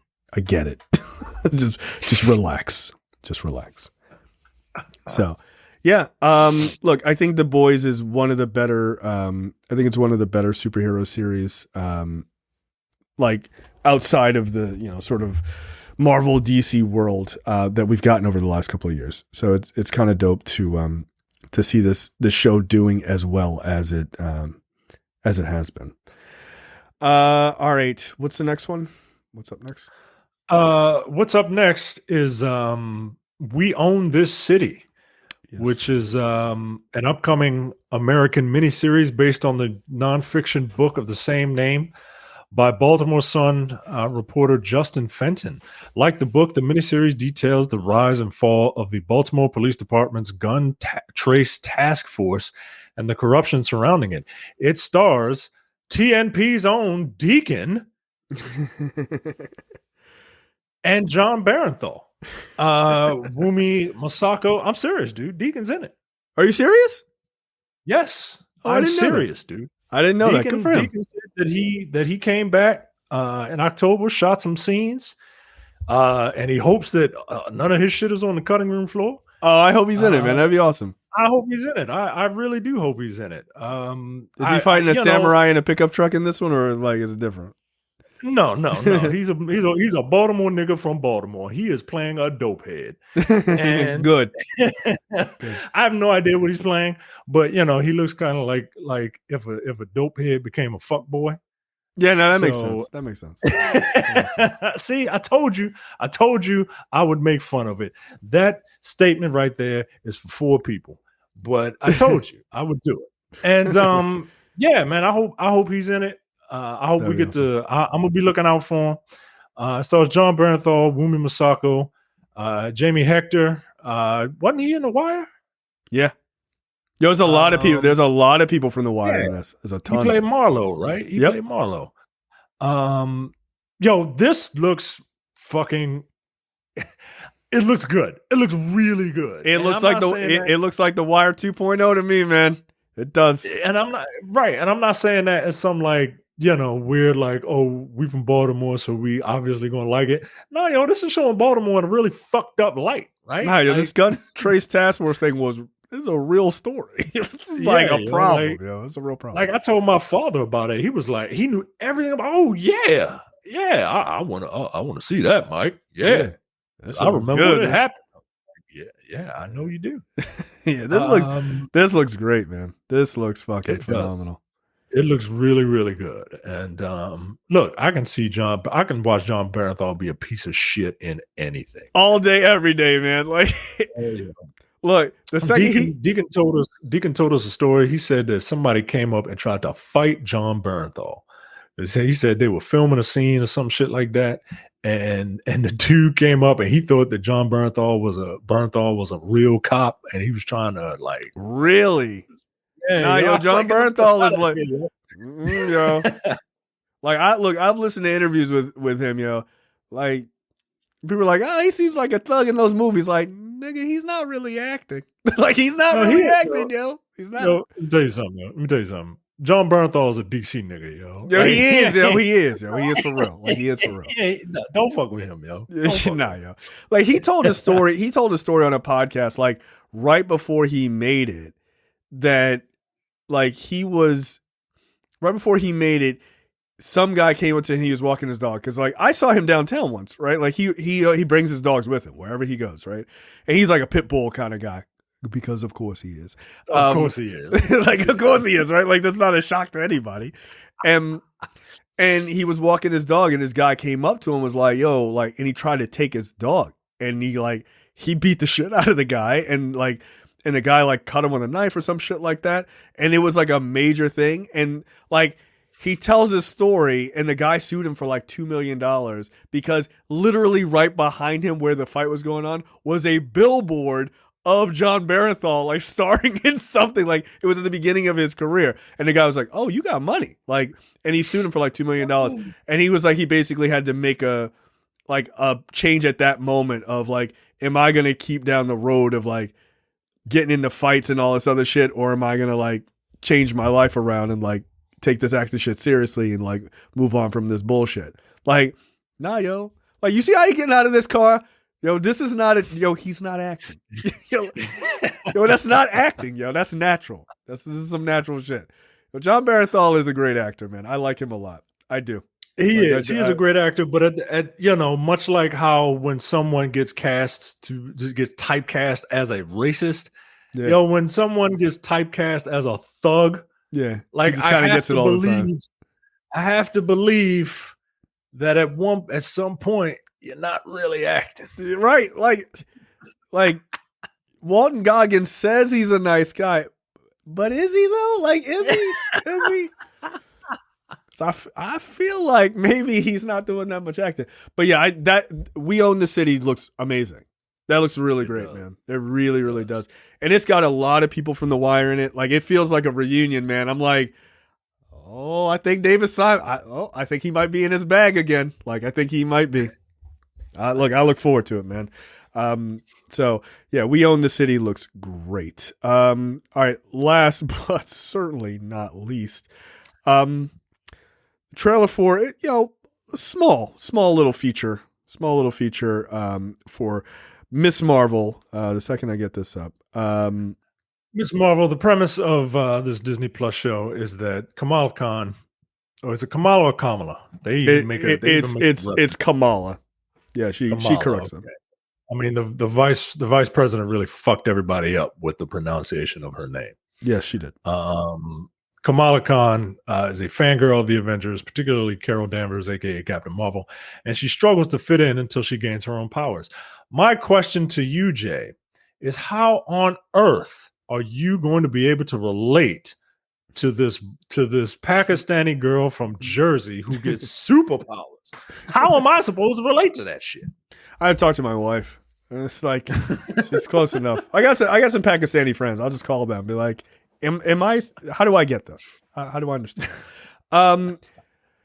This is striking the exact right vibe, man. It really is. It really is. Like, Choosing Blinding Light by The Weeknd is a perfect song for this, for the trailer too. But it looks really fun. You know, they even have this sort of comic book writing as in the beginning and stuff like that. And somebody was like, well, that's how she's going to communicate. I was like, I'm pretty sure that's just for the trailer, but okay. Like, I think it's just a stylistic choice for the trailer, but maybe not. I don't know. But it looks really interesting. But the last scene is what does it for me. Which is, you know, all the superhero heroics and all this other stuff. And I appreciate them showing her praying in a mosque and stuff like that, showing the full extent. But it's this scene right here where she's like, I'm a superhero. And she just runs off because she's so fucking excited. I'm like, that's it. That's the moment right there. Because that is everything that character is, which is she is a fangirl because she grew up quite literally in the universe where the MCU happened. And she's watching it in real time. And that's fucking cool, man. And that to me, that level of representation is awesome. Like, not only is she a kid watching it, but she's a brown kid, right? Like, that's pretty fucking cool. So, I'm excited for it. I'm excited for my daughter to watch bits and pieces of this because it's still going to be a little too old for her. But this is high school. But I'm gonna let her watch the parts where, like, she gets her powers and stuff. I think she'll get a kick out of that. This my wife will probably watch, actually. She'll probably get a kick out of it. So yeah, like, I'm digging it, man. I like the vibe of it. I'm hoping that even though it's sort of very young focused, that people give it a chance and realize what it's about. It's not gonna be the Batman or Endgame. Like, that's not her avenue of the universe. This isn't Falcon and the Winter Soldier. Right. And that's okay. Like, and I don't need it. It's not meant to be.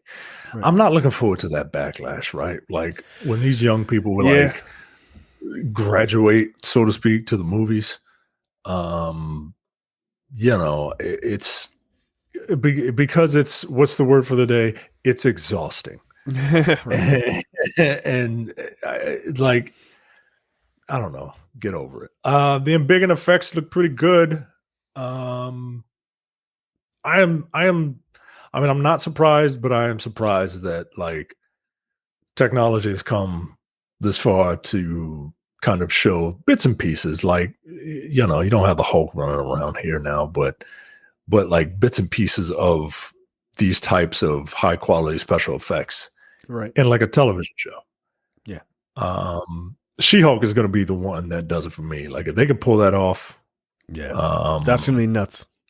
Yeah, that's going to be wild, man. That's going to blow my mind. But yeah, Miss Marvel looks great. I am very interested to watch this with my wife. She watches another show starring a young lady from over there, produced by Mindy Kaling. It's like a Netflix show produced by Mindy Kaling about a high school girl. Is that like All the Boys That I've Known or something like that? something like Yeah, that. my wife And watched that she too. really likes it. So I'm curious to watch something like this with her. So that I can relate because it's got superpowers in it. Right. Like, yeah. Anyway, get to the superpowers. Come on. So they clearly changed her power set a bit. They did still give her, like you said, they still gave her what seems like the embiggen powers. But she seems to have the quantum bands very similar to like Quasar, which is cool. I'm not bothered by the change at all. Apparently some people are super bothered by it. I'm not. Because I don't think that's what is fundamental to the character. Like it's just not. Yeah. So, it's her experience that's fundamental. It's not just her power set. So, and again, that's my fear is that people are going to hyper concentrate on those things and miss, the forest for the trees kind of thing. I like that they don't really show her costume, her final costume. Like she's wearing it in that last scene. But they don't give you a forward shot of it. There's been spy shots of it, and it looks phenomenal. Like it looks so good. Even in crappy spy shots, it looks good. Yeah. So, and it looks like a costume a young kid would wear.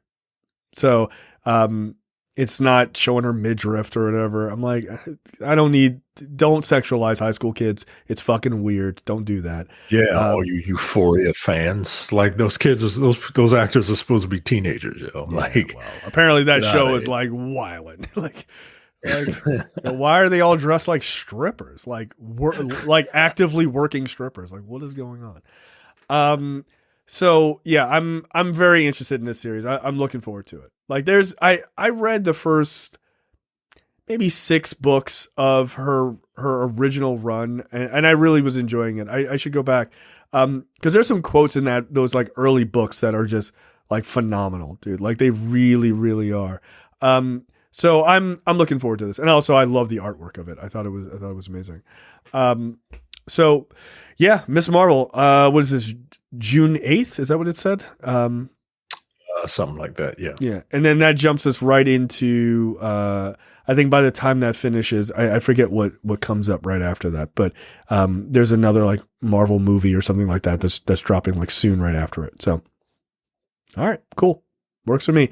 And this also, this is going to start on June 8th. So I think it's gonna run into the same time that Obi-Wan Kenobi is running too, because that's like May 25th. So we're actually going to get 2 Disney series running at the same time, which is new. Okay. Yeah, I'm fine with it. Yeah. Didn't that happen with like Loki?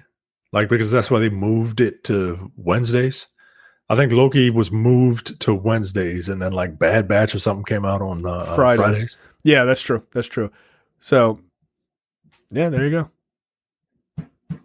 But look, man, I would argue these 2 are probably more in line as popularity than the Bad Batch versus Loki. You know what I mean? Like, yeah, I know what you're saying. What you're saying. You're saying that Bad Batch sucks. That's what you're saying. I'm saying I never finished it. That's what I'm saying. That's what he's saying, Leonardo. Go get him. Yeah. Oh, he's popping an edible and he's writing 45 pages worth of nonsense that I'm never gonna read. Yeah, but I think this looks great. I'm super excited for it. Look, what do we got? 2 more weeks before Moon Knight, then right into Doctor Strange, and then right into Obi-Wan Kenobi, and then right into this. Like, god damn.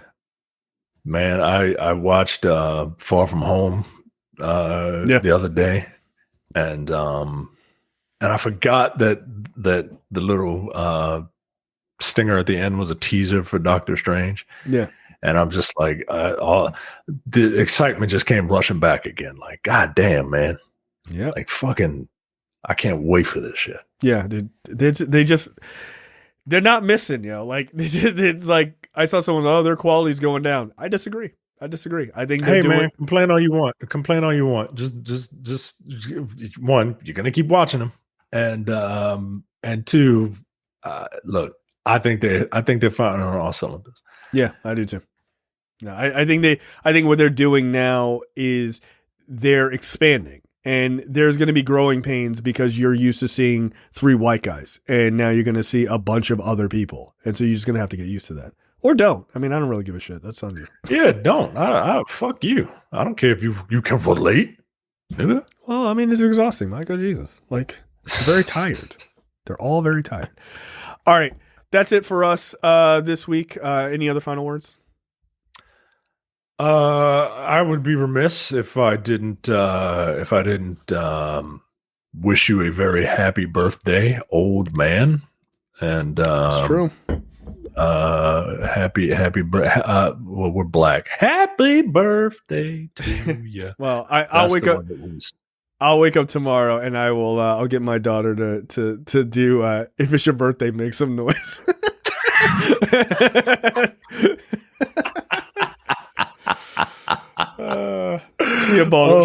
She from Baltimore now. Like, it's official. That's hilarious. Jesus Christ, that's funny. It's so weird, yo. It's so weird. It's like, wow, okay. Like, this is what you're doing? All right. Yeah, man, I'll be 42 tomorrow. Good Lord. And we're still talking about these movies. Like, I think we laughed about, like, we'll be in our 40s when Endgame and all this other stuff. Yeah, and now we're like, oh, and Miss Marvel's coming out. Like, we're already past Endgame. It's like, who gives a shit? What's the next thing? Yeah. There is a decent chance that we will hit 50 years old and the MCU will still be going strong. There's a decent chance. I'm not stopping until Doctor Doom is seen on screen. I'm not stopping. You're not stopping then. You're not stopping then. Well, I mean, I got to talk about him. Right, come on. He's 65 years old. Did you see Galactus? It was awesome. Oh shit, I'm not stopping until I get Books of Doom, the series. The origin story. Yes, the origin story for Doctor Doom as a Disney Plus series. I mean, when that's over, then I'll stop. This is a lie. These things are lies. These are lies that we tell ourselves and our fans. All right. That's it for us. We will see you guys next week. See ya. I'll tell you guys about my murder trial next week. I'm on a murder trial. I'm not in a murder trial. Relax. Jury duty. Nope. You had it right the first time. You had it right. I'll tell you about my murder. Click. Right. Just sign off. I'll tell you about my murder trial next week. All right. Later, guys.